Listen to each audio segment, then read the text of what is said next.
සමහර ළමයි හිතනවානේ මම කොහොම හරි මෙතෙන්ට යනවා. කොහොම හරි කියන එක පැත්තකින් තියන්නේ. එම කොහොම හරි ගියපු කවුරුත් නැහැ.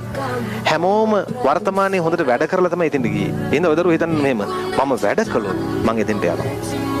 ඒකයි හිතන්න ඕන. අපේ ළමයින්ට පැටලෙන තැන් කොහොම හරි යනවා නෙමෙයි. එහෙම යන්න බෑ. එහෙම කොහොමද යන්නේ? හිතන්න ඕන කොහොමද? මම දැන් වැඩ කළොත් මම එහෙනම් ඔය දරුවෝ ප්‍රශ්නේ එන ගානේ කොහොම හරි කරලා හොද්දට වැඩ ටික කරන්න.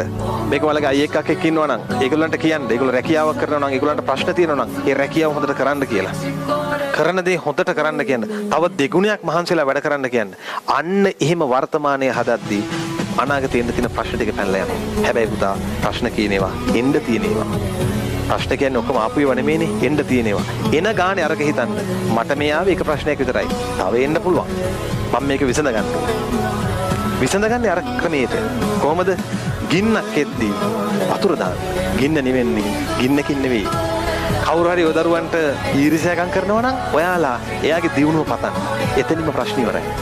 ලෝකේ හැටි මේක.